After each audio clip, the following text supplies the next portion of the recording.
All right, well, where do I begin? So, as you may know, I visited the Flight Sim Expo this year in Minnesota.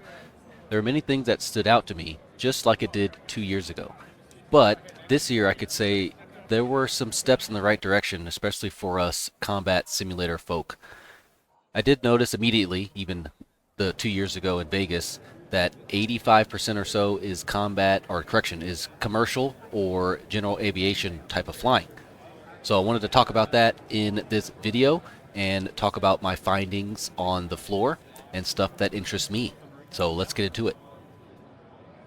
So if you haven't heard or been to a Flight Sim Expo, I'm going to give a quick little history. So in 2018, they started it and they've been doing it every year except for 2020 and COVID. They've been hopping around the United States. This year it was in Minnesota. Next year they announced that they'll be in Vegas again, so I'll definitely be there. So hopefully I see you there.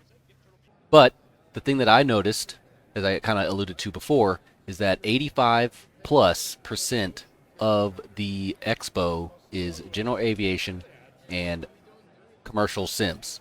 So they had about five or six or more. They had a whole bunch of Airbus A320 full cockpits, and it was amazing. But I've never really got into Airbus. But I was usually a Boeing guy flying Flight Simulator X, doing PMDG, 737, 747, 777s, and all that stuff. So I am in, or used to be in the commercial simulator realm before years ago, but now I noticed, or I found DCS first, or as it was called then, Lock On Modern Air Combat. So I noticed that first, and then I got into Falcon BMS. And that's really where I really started to enjoy combat sims, and I've been there ever since. I do still have X-Plane 11, I think. I have bought Microsoft 2020 and Microsoft Flight Simulator 2024, so I do have those simulators, but I don't fly them. One, because I don't have a yoke. I still have the joystick and the throttle, so I didn't really get into it. But I do understand why they have a whole bunch of commercial and general aviation sims, is because there's it just in real life and probably in the simulator world, there are more 737, 747, Cessna 172 type of pilots than there are F-16 pilots and F-18 and different combat pilots. However, both might fly both, but there is probably definitely more commercial pilots than there are combat pilots. So I guess it makes sense. But me walking around, being at the Flight Sim Expo 2 years ago, and walking around now looking for the next combat pilot, it was really few and far between. Except for this year, they had Grinnelli's F-100 sim, or F-100 module that came out for DCS, and that was kind of like my safe haven when it comes to combat simulators. I would always go back over there and get a ride or a flight in the F-100. It is definitely a different beast, and I enjoy flying it, and I'm looking forward to flying it more. Also, an area that was pretty nice when it comes to combat sims was the WinCtrl area, which was in the front of the expo. They had a whole bunch of stations for wind controls and hardware. On those stations, they had DCS hooked up to it, so you could fly. They had the F-14BU, the Bravo upgrade. They also had the the P-51 with the force feedback stick and throttle, or stick and the pedals. So that was really cool to see and get on. When it comes to those pedals and the stick, it was craziness trying to use the stick when you have the P-51, because it has all the pulleys and the cables. So it really it's a real workout, especially if you're going fast. The faster you go, the more difficult it is to move the flight controls because of the air going over the flight control surfaces. So you got to put a little bit more oomph in it. Also did some spins and some rolls. So I put myself into a departed controlled flight on purpose. Did some spins, did some rolls, wanted to see what the stick did, and it actually did pretty well. I'm not a P-51 pilot, but there was a pilot after me who flew it, and he explained that the force feedback of the stick was a little bit more than it should be, when it comes to lateral movement, so left and right. Up and down, the pitch was pretty good. He said that it was pretty well modeled, but the left and right, the roll axis was a little bit too hard. And I noticed it too, but I'm not a P-51 pilot, so I couldn't really touch on that. But I'd noticed that it was a little harder than I would think it would be, and that was just an interesting thing to look at. And then over to the next, right next to that one was the F-14 BU, the upgrade that had another force feedback stick. And when the aircraft got into like a turn with like 3 or 4 Gs, the actual hardware would start to shake and be like a jackhammer. So that was just some software stuff they'll have to fix on that, because I know that doesn't happen on the F-14 to my knowledge. I did go and visit Combat Pilot, and I remember when they first came to the expo, which was 2 years ago. It was very, very basic. They didn't have textures in the cockpit. There was no dials. It was just like a frame of a cockpit, and you can look outside through the glass. And that was basically all they had. And it was super basic.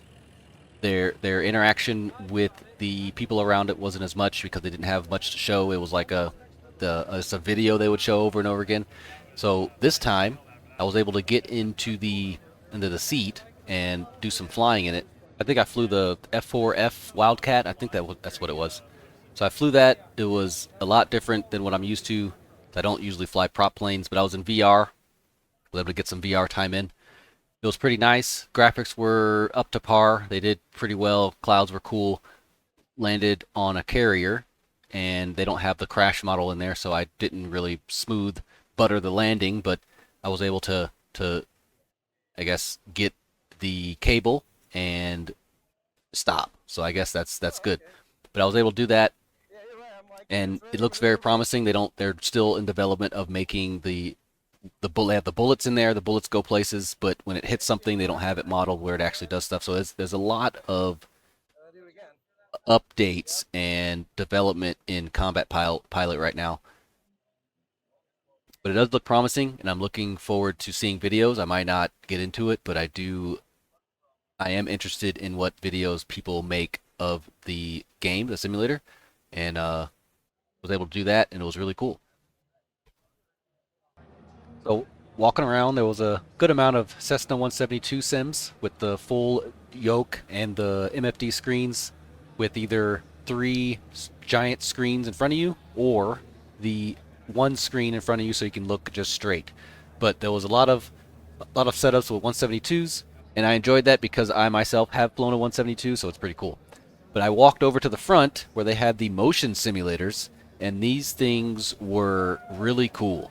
I wish I had one to kind of get into the feel of, or having the feel of the physical motion of flight, especially if you're in a F-16 or F-18 and you're like doing yanking and banking, or you're stalling. You can feel the buffeting on there, or P-51 or helicopters. You can feel all that stuff. Like that's the type of immersion that most people want in a simulator. I did not fly it. I was doing other things, and I didn't think trying it would make my wallet very warm and fuzzy, so I just didn't even try it. I could kind of see what it feels like when it comes to flying, because I've flown a Cessna before, so I kind of understand what it could feel like, but I can only imagine the amount of immersion you can get from just motion, a little bit of motion there. I was talking to one person there. He was saying that he has one of these. He also uses it with VR, and he was mentioning and talking to me that even though you're not quite moving as much as the aircraft can, like 100 or 360 degree rolls and going upside down, when you have VR, your brain like makes up reasons why you should be upside down because of what it sees. It doesn't really go off of what it feels, but the feeling of the motions makes your brain think that it's upside down even though you're not. So that was something that was pretty cool with that, talking to that guy there. So even though the Flight Sim Expo is mostly commercial and general aviation, I did get approached by a few people who saw Falcon BMS on little tag. You get name tag. You'll put your real name, put your tag on there, like your gamer tag or whatever, what game you play and stuff. So someone noticed Falcon BMS on my tag, my name tag, and they didn't know what that was. So they saw the Falcon on there, and they kind of looked at me and said, is that Falcon 4.0? I was like, yes, it is. It is a mod of Falcon 4.0. And this was a not an older gentleman, but maybe 40s or something, so not a little kid. So he's probably played Falcon 4.0, and that's what he said. He said, I used to play Falcon 4.0 25, 30 years ago, and I can't believe you're saying that it's still around. So there are some original people who would play Falcon 4.0, and now they either play DCS or one of the general aviation or commercial sims because of multiple reasons. Maybe they don't know it exists anymore, or that the graphics aren't as up to par as other simulators are kind of getting ahead with that.